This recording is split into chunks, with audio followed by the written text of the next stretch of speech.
नमस्ते।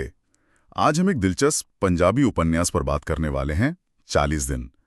हमें इसकी जानकारी एक पुस्तक समीक्षा से मिली है और आज हमारा इरादा है कि उस समीक्षा में जो मुख्य विचार हैं, जो भावनाएं हैं, उनको थोड़ा गहराई से समझें। हाँ, स्वागत है। ये विषय वाकई में काफी रोचक है। एक किताब जो 40 दिनों की यात्रा पर हो और समीक्षा ये बताए कि ये सिर्फ बाहरी नहीं बल्कि एक गहरी अंदरूनी यात्रा भी है इसमें। हाँ, इसमें पड़ताल करने लायक काफी कुछ लगता है। देखते हैं समीक्षा क्या कहती है इसके बारे में। बिल्कुल, तो शुरू करते हैं। किताब का नाम 40 दिन और लेखक हैं डॉक्टर गुरप्रीत सिंह दुग्गा। समीक्षा के मुताबिक कहानी दो मुख्य किरदारों, केसर और फकीर, इनके इर्द गिर्द घूमती है। ये लोग 40 दिनों का एक खास सफर तय करते हैं और ये 40 दिन की जो समय सीमा है, ये अपने आप में काफी मायने रखती है ना। मतलब कई सांस्कृतिक और आध्यात्मिक परंपराओं में इस अवधि का एक खास महत्व होता है, शुद्धि के लिए या परिवर्तन के लिए। हाँ, बिल्कुल। ये सिर्फ एक संख्या नहीं लगती। जिस तरह से समीक्षा कहानी का वर्णन करती है, उससे लगता है कि लेखक ने इस 40 दिन की अवधि को शायद एक प्रतीक की तरह इस्तेमाल किया है।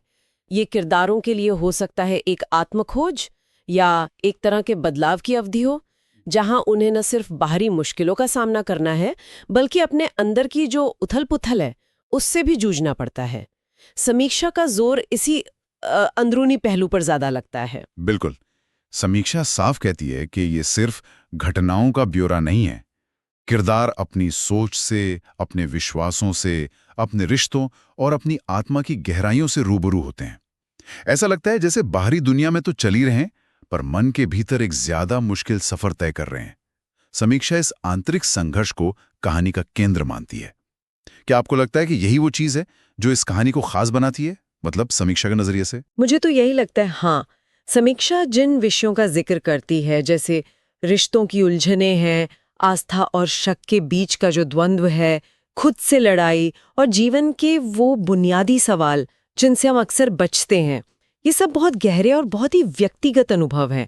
अगर लेखक, जैसा कि समीक्षा बताती है, इन विषयों को कहानी में ठीक से बुन पाए हैं तो ये किताब महज एक प्लॉट वाली कहानी से कहीं आगे निकल जाती है। ये तो फिर मानवीय स्थिति पर एक टिप्पणी जैसी बन जाती है। समीक्षा का इशारा इसी तरफ है कि ये पाठक को सिर्फ मनोरंजन नहीं देती बल्कि सोचने पर भी मजबूर करती है, और सोचने के साथ साथ शायद महसूस करने पर भी। समीक्षा में भाषा और भावनाओं की अभिव्यक्ति की काफी तारीफ की गई है।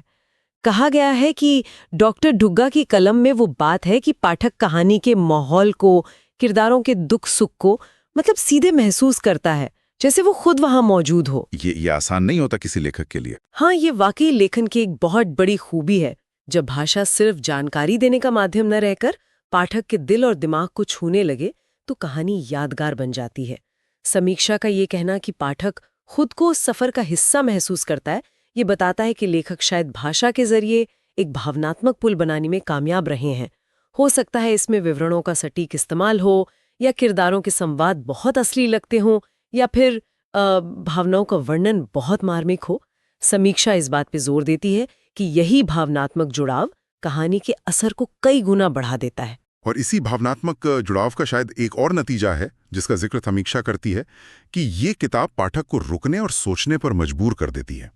आजकल की जो भागदौड़ वाली जिंदगी है, जहां हम शायद ही कभी खुद के लिए वक्त निकालते हैं, ये किताब कुछ असहज करने वाले सवाल खड़े करती है। समीक्षा के मुताबिक ये सवाल हैं कि क्या हम वाकई खुद से जुड़े हुए हैं? क्या हम अपनी जिंदगी सिर्फ बाहरी उम्मीदों या सामाजिक दबावों के हिसाब से जी रहे हैं? हमारी अपनी असली पहचान क्या है? ये आत्मचिंतन का आह्वान, जैसा समीक्षा में बताया गया है, आज के समय में बहुत जरूरी लगता है। हम सूचनाओं और बाहरी उत्तेजनाओं से 24 घंटे घिरे रहते हैं। ऐसे में कोई रचना जो हमें धीमा होने, अपने अंदर झांकने और खुद से सवाल पूछने के लिए प्रेरित करे, उसका महत्व बढ़ जाता है। समीक्षा इसे सिर्फ एक साहित्यिक गुण नहीं बल्कि किताब की एक जरूरत के रूप में पेश करती है। ये पाठक को महज एक कहानी पढ़ने वाले से आगे बढ़कर अपने जीवन पर विचार करने वाला व्यक्ति बनने का अवसर देती है। हाँ, बिल्कुल। और ये विचार सिर्फ सवालों तक ही नहीं रहता। समीक्षा में एक और बहुत जरूरी बात उभर कर आती है, वो है परिवर्तन की संभावना। ऐसा लगता है कि उपन्यास सिर्फ समस्याओं या अंदरूनी संघर्षों को दिखाकर छोड़ नहीं देता, ये उम्मीद भी जगाता है कि अगर इंसान ईमानदारी से आत्ममंथन करे तो मुश्किलों और दर्द के बावजूद जीवन में एक सकारात्मक बदलाव लाया जा सकता है, एक नई दिशा मिल सकती है। समीक्षा इसे कहानी का एक शक्तिशाली संदेश मानती है। हाँ, और ये आशा का तत्व बहुत जरूरी है। अक्सर आत्मविश्लेषण की जो प्रक्रिया होती है वो कठिन और थोड़ी असुविधाजनक हो सकती है, लेकिन अगर जैसा समीक्षा बताती है, कहानी ये दिखाती है कि इस प्रक्रिया से गुजरकर व्यक्ति ज्यादा मजबूत, ज्यादा स्पष्ट और अपने असली स्वरूप के शायद ज्यादा करीब आ सकता है, तो ये बहुत प्रेरणादायक है। ये महज नियतिवाद नहीं, बल्कि व्यक्तिगत इच्छा शक्ति और प्रयास के महत्व को भी दिखाता है। समीक्षा के अनुसार कहानी का सार ये है कि आंतरिक यात्रा भले ही मुश्किल हो, लेकिन अंततः वो मुक्ति और विकास की ओर ले जा सकती है। ये सब सुनने में बहुत गहरा और विचारणीय लगता है, लेकिन समीक्षा पूरी तरह से सिर्फ तारीफ ही नहीं करती, उसमें एक संभावित चुनौती का भी जिक्र है। समीक्षा का कहना है कि जिन पाठकों को तेज रफ्तार वाले कथानक पसंद हैं, एक्शन या बाहरी घटनाओं की भरमार अच्छी लगती है, उन्हें शायद ये किताब थोड़ी धीमी लगे। ऐसा क्यों कहा गया होगा? देखिए, ये गति का मामला अक्सर पाठक की अपेक्षाओं से जुड़ा होता है। समीक्षा शायद ये इशारा कर रही है कि किताब का जो फोकस है वो बाहरी एक्शन के बजाय आंतरिक दुनिया पर ज्यादा है, मतलब विचार, भावनाएं, एहसास। ऐसी कहानियों में अक्सर गति धीमी होती ही है ताकि पाठक उन सूक्ष्म बदलावों को, उन भावनात्मक उतार चढ़ावों को महसूस कर सकें, उन पर सोच सकें।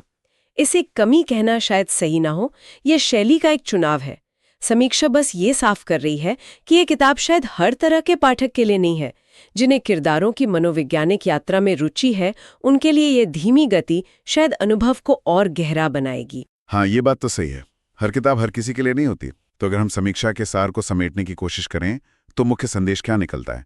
ऐसा लगता है कि समीक्षा इस किताब को एक ऐसे आईने की तरह देख रही है जो हमें हमारी भाग-दौड़ भरी जिंदगी में रुकने, सोचने, धैर्य रखने और खुद से जुड़ने की अहमियत याद दिलाता है। बिल्कुल। समीक्षा के विश्लेषण से यही निष्कर्ष निकलता है।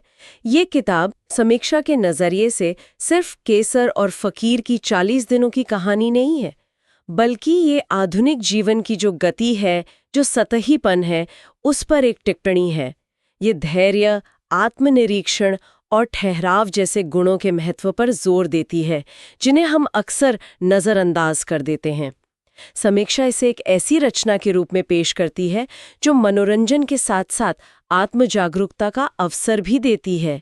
ये पाठक को सिर्फ कहानी नहीं, बल्कि अपने जीवन के बारे में भी सोचने का एक निमित्त देती है। तो कुल मिलाकर इस समीक्षा के आधार पर 40 दिन उन पाठकों के लिए एक महत्वपूर्ण विकल्प हो सकती है जो पंजाबी साहित्य में कुछ गहरा और अर्थपूर्ण पढ़ना चाहते हैं, या फिर जो ऐसी कहानियों की तलाश में हैं जो सिर्फ वक्त गुजारने का साधन न हो, बल्कि मन पर एक स्थायी प्रभाव छोड़े और हमें अपने अंदर झांकने के लिए प्रेरित करें। हाँ, और ये पूरी चर्चा हमें एक बड़े सवाल पर लाकर खड़ा करती है जो शायद इस किताब और समीक्षा के मूल में भी हो सकता है कि आज की दुनिया में जहाँ हर पर कुछ न कुछ करने का दबाव है, क्या अपने लिए रुकना, सोचना, आत्मचिंतन करना, क्या ये सिर्फ एक आदर्शवादी ख्याल है जिसे हम कभी-कभार सोच तो लेते हैं पर अमल नहीं कर पाते, या फिर ये वाकई में व्यक्तिगत शांति, मानसिक स्पष्टता और एक सार्थक जीवन जीने के लिए एक व्यावहारिक बल्कि एक जरूरी कदम है?